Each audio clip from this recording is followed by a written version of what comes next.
नमस्कार, आप देख रहे हैं रबजी लाइव और मैं हूं अभिषेक मिश्रा। बिहार के पूर्व मुख्यमंत्री जीतन राम मांझी पर बीजेपी की तरफ से जो हमले हो रहे हैं, बिहार के पूर्व मुख्यमंत्री जीतन राम मांझी पर बीजेपी की तरफ से जो बयान आ रहा है, बीजेपी कोटे के मंत्रियों की तरफ से, बीजेपी के नेताओं की तरफ से, उसको लेकर बिहार के पूर्व डिप्टी सीएम सुशील कुमार मोदी ने कल एक ट्वीट किया और यह कहा कि यह बंद होना चाहिए।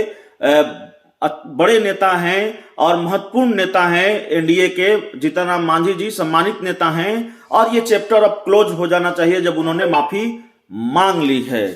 लेकिन जेडीयू, माफ कीजिएगा, हिंदुस्तानी आवाम मोर्चा यानी कि जीतन राम मांझी की पार्टी और बीजेपी के बीच जो लड़ाई चल रही है, जो घमासान चल रहा है, वो यूं ही खत्म होता हुआ नजर नहीं आ रहा है।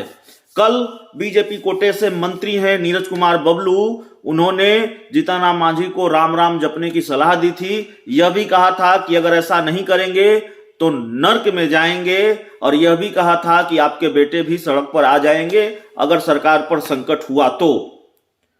अब इसका जवाब मांझी की पार्टी की तरफ से आया है। मीडिया रिपोर्ट्स के हवाले से हिंदुस्तानी आवाम मोर्चा के राष्ट्रीय प्रवक्ता दानिश रिजवान का जो बयान सामने आया है, वो बयान यह है कि अगर कल नीरज कुमार बबलू ने यह भी कहा था कि मांझी के 4 विधायकों के समर्थन से सरकार चल रही है क्या, उनकी पार्टी के 4 विधायकों के समर्थन से सरकार चल रही है क्या, तो आज दानिश रिजवान ने यह कहा है कि अगर हमारी पार्टी के विधायकों के समर्थन से सरकार नहीं चल रही है तो समर्थन वापस ले लें। यह फिजूल की बयानबाजी है जो बीजेपी के नेता कर रहे हैं और आरोप लगाते हैं कि हम अपनी टीआरपी के लिए, हम खबरों में बने रहने के लिए ऐसा कर रहे हैं, जबकि बीजेपी के नेता ही ऐसा कर रहे हैं। दानिश रिजवान ने यह भी कहा है कि जीतन राम मांझी अगर राम नाम जपने चले जाएंगे तो फिर उनकी पार्टी के एक विधायक कम हो जाएंगे, गठबंधन एनडीए का एक विधायक कम हो जाएगा, तो फिर तो सरकार पर संकट आ जाएगा।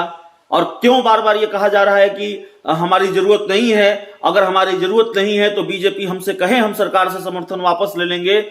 तो इस बयान के बाद यह बताने की जरूरत नहीं है कि हिंदुस्तानी आवाम मोर्चा और बीजेपी के बीच कितनी भीषण लड़ाई है, किस तरह से बयानबाजी हो रही है, किस तरह से वार और पलटवार हो रहा है। और सिर्फ नीरज कुमार बबलू का मामला नहीं है।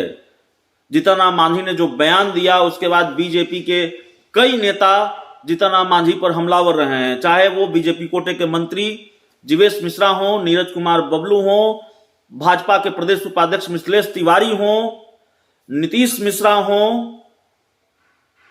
बीजेपी के सांसद विवेक ठाकुर हो।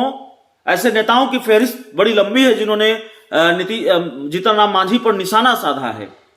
तो अब एक बड़ा पलटवार, एक बड़े आक्रामक ढंग से मैसेज दे दिया गया है, हमला किया गया है बीजेपी पर दानिश रिजवान की तरफ से कि अगर आपको हमारे समर्थन की जरूरत नहीं है तो बोलिए, हम सरकार से अपना समर्थन वापस ले लेंगे। तो इस पूरी रिपोर्ट में इतना ही, इस पूरी खबर में इतना ही। बहुत बहुत धन्यवाद।